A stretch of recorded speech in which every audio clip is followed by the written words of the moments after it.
Well, let's talk a little bit about each of your individual processes, and then we'll come back and we'll maybe talk about Seed the Cat and how that goes back and forth. But talking about your individual days first, and David, we'll come back to you. What does your writing day on average look like? What's a good day? What's your schedule like? I've learned that I have to, first thing in the morning after I get up, is to sit down and write. And I have to spend the first couple hours of the day working on writing or working on a book dummy. More than anything else in the world, I want to create books for kids. But even though I want to do that so badly, I will find every excuse in the world to do something else.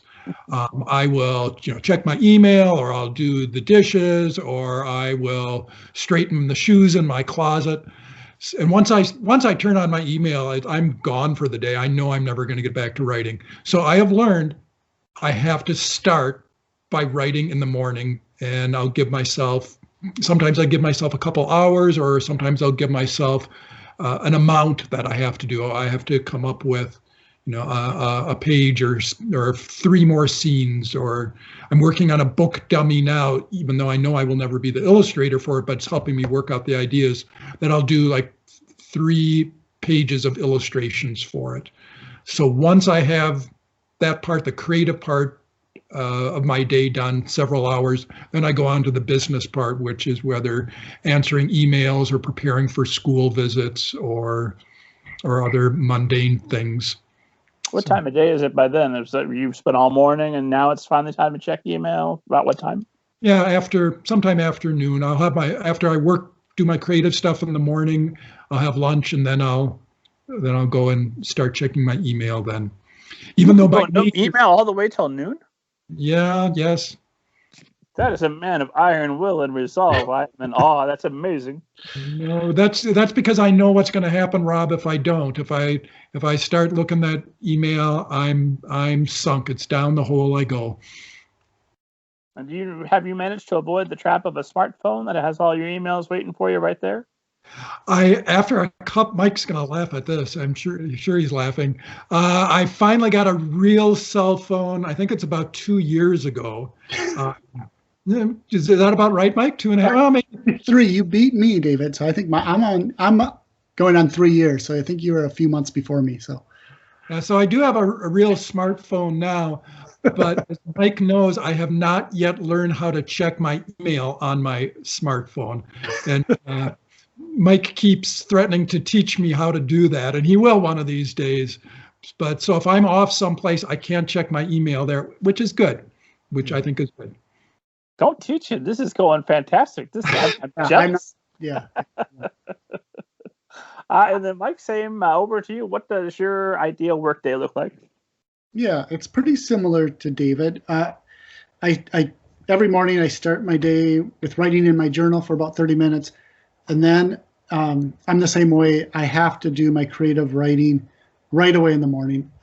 For some reason, I can't do it in the afternoon. So I try to write. I give myself a lot less time than David. Sometimes it's just 15 minutes just to do something.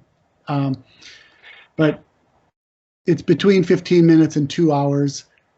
And then and this is writing for myself, just coming up with ideas for new stories that I'm writing myself, or stories that are starting to be developed. I'll work on those stories. And then after that, I will work on the illustration project that that's under contract. So I will illustrate, whether it's just doing sketches, depending on what phase that book is in, or doing the paintings. And I'll work from 10 to 4 o'clock or so, 5 o'clock, painting or sketching out for the book that's under contract. Does that make sense? Absolutely. So it's kind of a 9 to 5 thing for me, basically. But the real intense creative work, the writing, developing new ideas is always early in the morning.